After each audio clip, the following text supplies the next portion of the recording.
So yeah, I bought this cab. It was really a whole truck. It was a Southern truck, so there was really not much rust on it that I could tell or look at.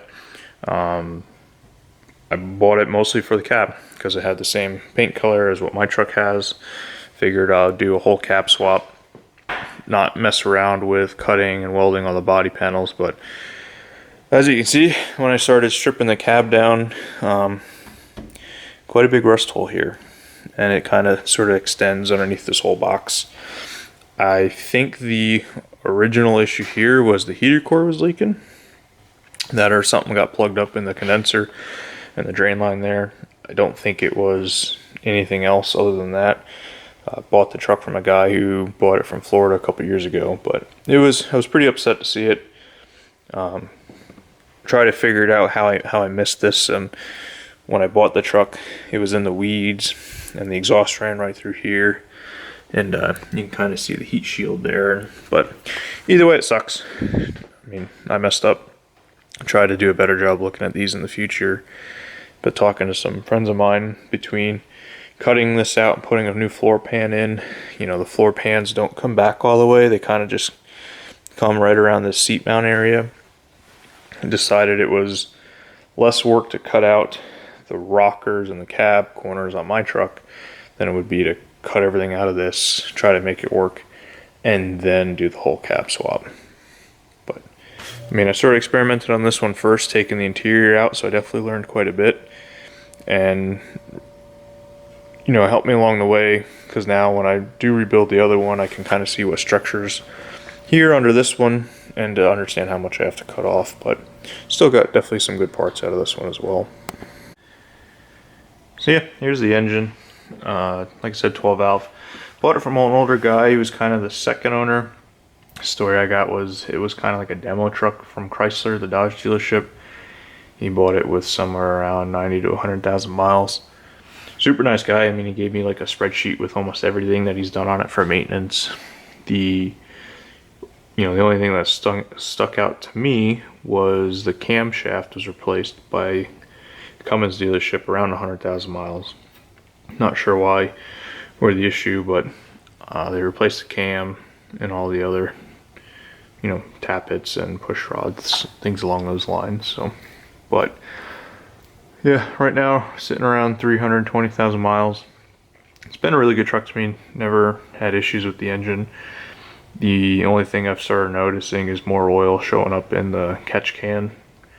So it starts fine. I don't have gases in any of the coolant system.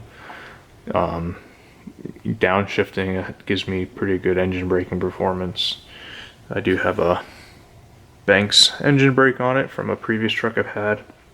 That works really well. I do like it, but as a whole, if I'm taking the time and the money to go through the truck, I'm not going to overlook the engine. Like I said, there's some fun stuff I want to do with it.